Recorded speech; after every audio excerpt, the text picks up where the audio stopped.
Tahukah kalian sejarah pesawat tempur Part 2? Pada generasi ini dikenal pesawat-pesawat Fokker, Sopwith Camel, Gotha Bomber, dan lain-lain dengan penerbang-penerbang seperti Baron von Richthofen, Manfred von Richthofen Jerman, dan lain-lain. Pesawat pada era Perang Dunia II. Tahun 1939 sampai tahun 1945 pada masa Perang Dunia II, bentuk pesawat mengalami perubahan yang lebih jauh daripada era sebelumnya.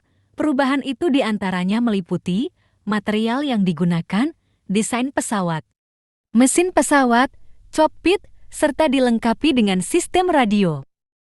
Bahkan ada yang dilengkapi radar. Perubahan tersebut seiring dengan perkembangan teknologi. Pada masa itu misalnya, radar pada sistem pertahanan melengkapi lampu sorot saat selik yang dapat mencium jejak pesawat lawan pada jarak yang jauh serta berbagai cuaca dan waktu.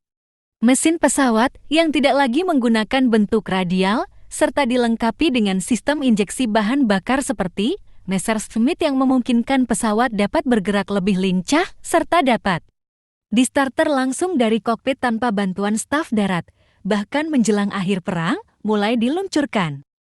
Pesawat bermesin jet seperti Gloster Meteor dan Messerschmitt Mi-262, bahan pesawat yang terbuat dari metal sekalipun penemuan radar membuat pesawat tersebut mudah diketahui pihak lawan. Desain pesawat yang lebih ramping streamline terlebih-lebih menjelang akhir perang.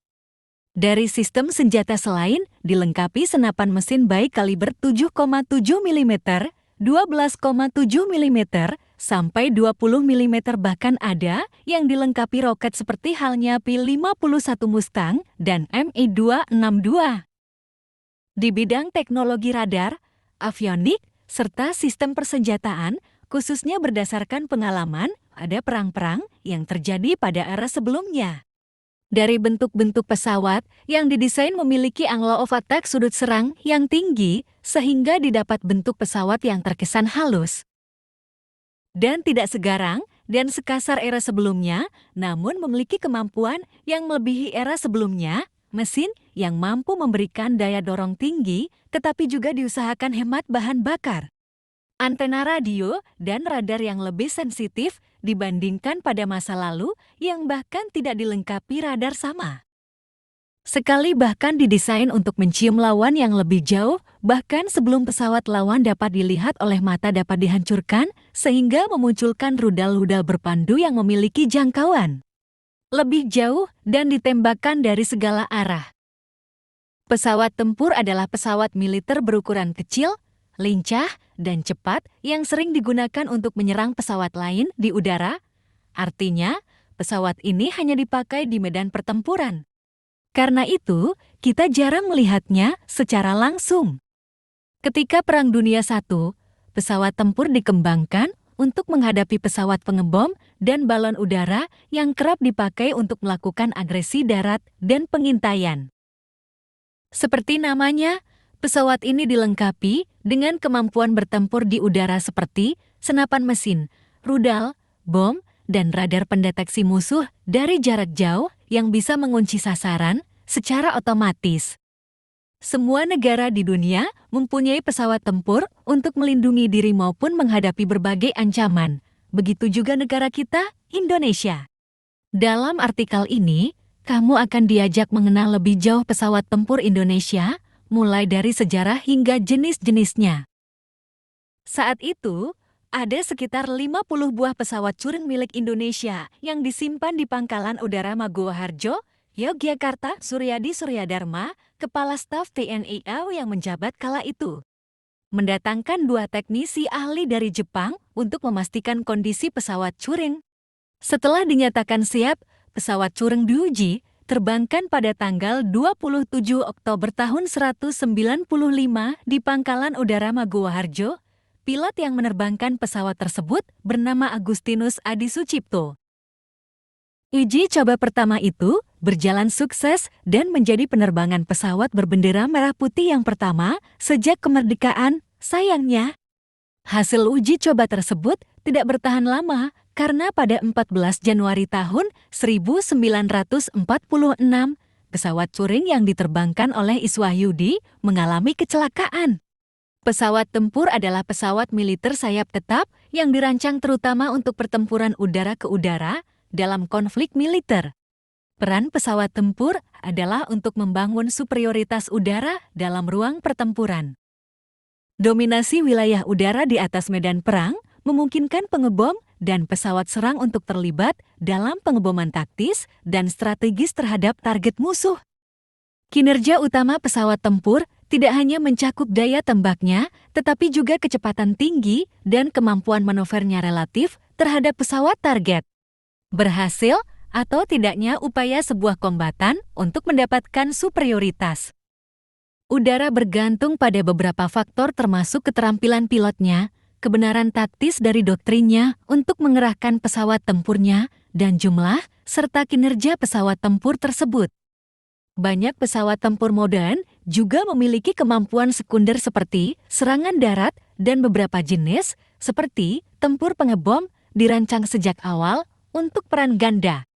Desain pesawat tempur lainnya sangat terspesialisasi sambil tetap mengisi peran superioritas udara utama, dan ini termasuk pencegat, pesawat tempur berat, dan pesawat tempur malam. Rudal udara ke udara sebagian besar menggantikan senjata dan roket pada awal tahun 1960-an karena keduanya diyakini tidak dapat digunakan pada kecepatan yang dicapai. Namun Perang Vietnam menunjukkan bahwa senjata-senjata tersebut masih memiliki peran. Dan sebagian besar pesawat tempur yang dibangun sejak saat itu dilengkapi dengan meriam biasanya antara 20 dan 30 mm 0, 79, dan 1, 18 inci selain dengan rudal. Sebagian besar pesawat tempur modern dapat membawa setidaknya sepasang rudal udara ke udara. Pada tahun 1970-an, turbofan menggantikan turbojet, meningkatkan pengamatan bahan bakar, sehingga pesawat pendukung mesin piston terakhir dapat diganti dengan mesin jet, memungkinkan pesawat tempur multiperan.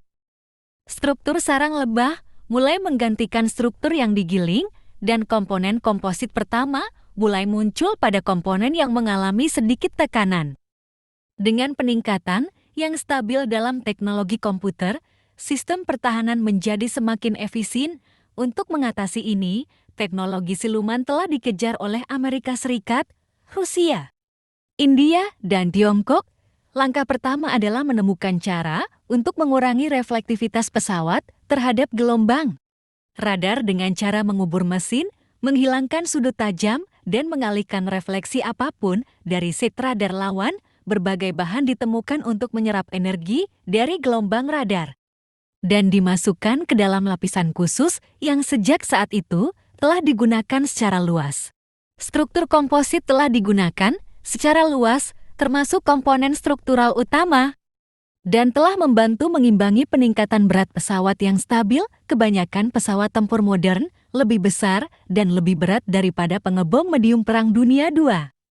Karena pentingnya keunggulan udara.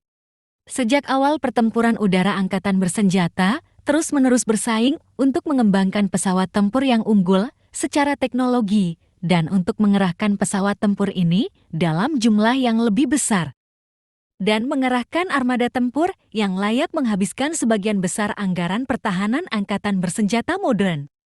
Pada awalnya, manusia menggunakan layang-layang untuk menakuti-nakuti musuh serta memberikan informasi tentang posisi baik kawan maupun lawan atau bahkan menakut-nakuti musuh. Kebiasaan ini dilakukan oleh bangsa Cina kuno, kemudian pada layang-layang dilengkapi dengan manusia untuk mengetahui secara detail posisi lawan. Ilyushin Il-10 adalah pesawat serangan darat Soviet yang dikembangkan pada akhir Perang Dunia II. Angkatan Udara Republik Indonesia (AWRI) sempat mempunyai pesawat ini sekitar 14 unit yang didatangkan langsung dari Polandia sekitar tahun 1957 sampai 1958. Ilyushin Il-10 yang dipakai oleh AWRI bernomor 1033 dengan modifikasi pada bagian tangki bahan bakar agar bisa bertahan lama saat terbang. Di Indonesia, Ilyushin Il-10 tidak dipakai terlalu lama karena performa pesawat tidak terlalu bagus, sehingga semua pesawat Ilyushin IL-10 Aure dikembalikan. Bayhawk merupakan pesawat tempur latih lanjut yang berfungsi sebagai pesawat tempur ringan. Pesawat buatan Inggris ini diproduksi oleh British Aerospace pada tahun 1977. Terima kasih sudah menyaksikan video. Penjelasan ini kita akan melanjutkan. Di part selanjutnya semoga melalui video ini menambah wawasan kita dari yang tidak tahu menjadi tahu.